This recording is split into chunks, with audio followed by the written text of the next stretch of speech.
et bienvenue dans la salle du XVIIe siècle du Musée d'Art et d'Histoire où je vous présente aujourd'hui une peinture de Nicolas de Largillière.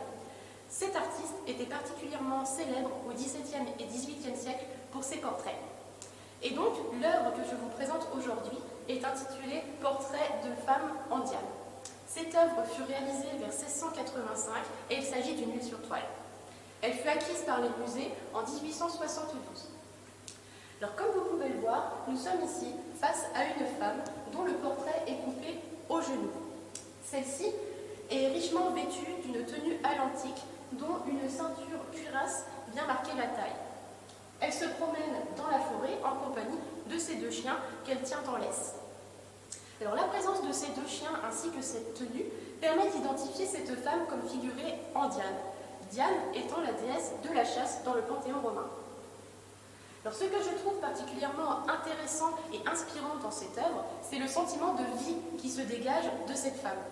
Effectivement, nous sommes face à une Diane frontale dont les proportions sont quasiment humaines. Elle est en train de marcher, comme nous pouvons le voir ici par le mouvement de ses jambes, et pointe une main vers le ciel.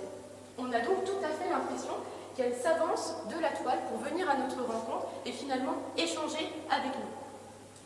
Il y a aussi quelque chose de particulièrement frappant dans cette œuvre, c'est le sentiment de volupté et de sensualité qui se dégage de cette femme.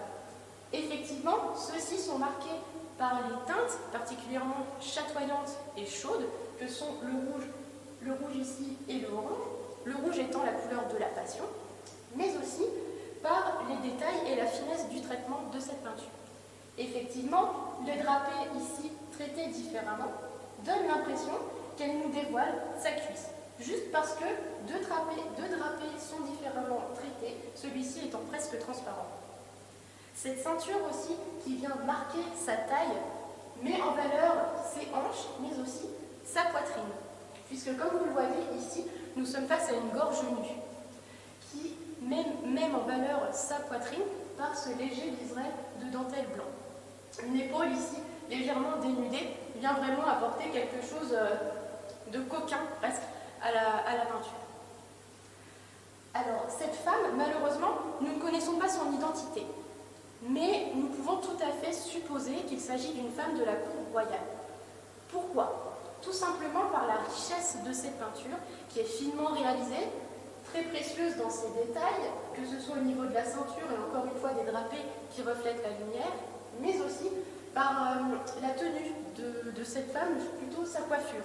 Effectivement, celle-ci est une coiffure tout à fait à la mode à la cour de Louis XIV.